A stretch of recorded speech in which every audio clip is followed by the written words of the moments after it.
I want to tell you've had some real ups and some real downs in your lifetime, in your short lifetime.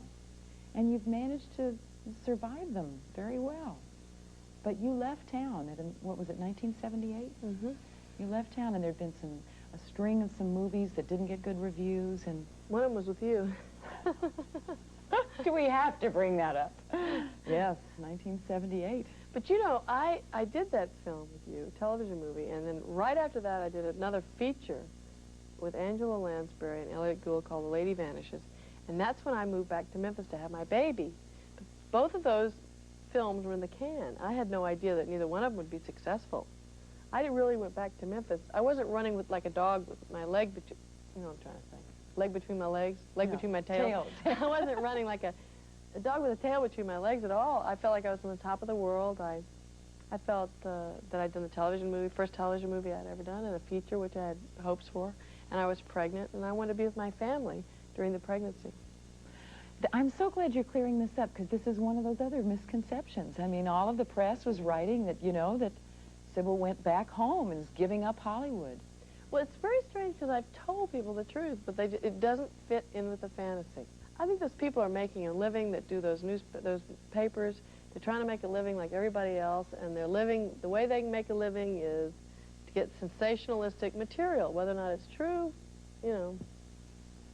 Doesn't really matter. Mm-mm. Well, you just got to realize that that's not really the truth, and like not take it too seriously. What about the singing career? You were serious about the singing career, and you have a couple of albums. Mm-hmm. Is it still there? Do you still want that? I was a singer to begin with first. I studied music from the time I was 16. I studied opera for 3 years. I have an excess of vocal energy. If I don't sing, I drive people crazy. And anyway, singing is something I do as naturally as walking. So I sing. And I remember I once had a boyfriend, and it was early in the morning, and I was singing, and he looked at me and said, "Do you have to sing?" And I thought, our days are numbered. This is it. That's like telling a songbird, you know. But I try not to sing too often in public.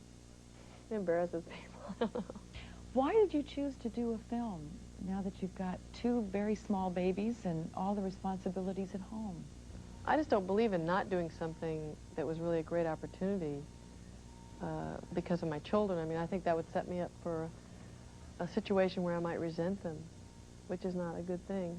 And I think the best thing you can do for your children is set an example.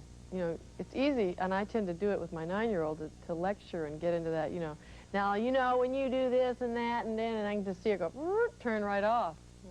But, so I think it's hard, but it's been wonderful. I feel like I have the best of everything. Though today, actually, I feel like Bette Midler when she said, if this is having it all, I wish someone would come take some of it away.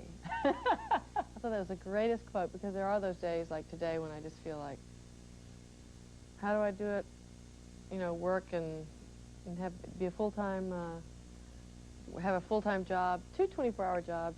I don't know, today I don't feel like I'm doing it very well, because I'm sort of going like, I can't handle it all today, you know? And you probably go through days like that where you think, I've got it all handled. Have you had any of those days? Oh, where it's great, you mean? Oh, yes. Yeah. I would say probably most of the days are like that. I would say 60-40. I would say 70-30. Good, you know, that the days are wonderful. I feel like my life is incredibly rich. You said that your husband, Bruce, is doing at least 50% of the raising of the children. It sounds too good to be true. He sounds too good to be true. Well, I think there are a lot of men that would like to do that. I think our culture has denied men access to their children in a positive way, and it just wasn't considered manly to change diapers and really be a home husband. What is it that he actually does? He changes diapers faster than anyone, faster than any of the nannies. He whips those diapers on and off so fast.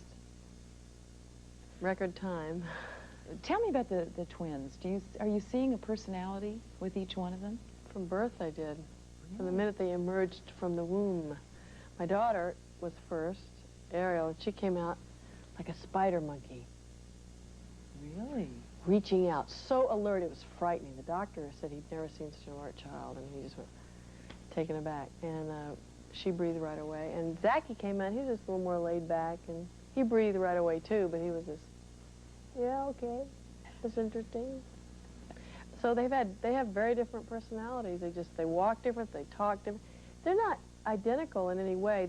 They're fraternal twins. They're just two totally separate people who happen to inhabit the womb at the same time. What about Clementine? Did you decide that with your daughter you were going to make any changes from the way you were raised? Not so much with my parents, because they were really good parents. But the culture, I grew up in a much more sexist, I suppose, sexist culture. I think that we have come a long way. So I grew up very insecure. I don't know if, and I was hoping so much, and it seems like a lot of women are insecure. It seems like all women want to lose 5 pounds.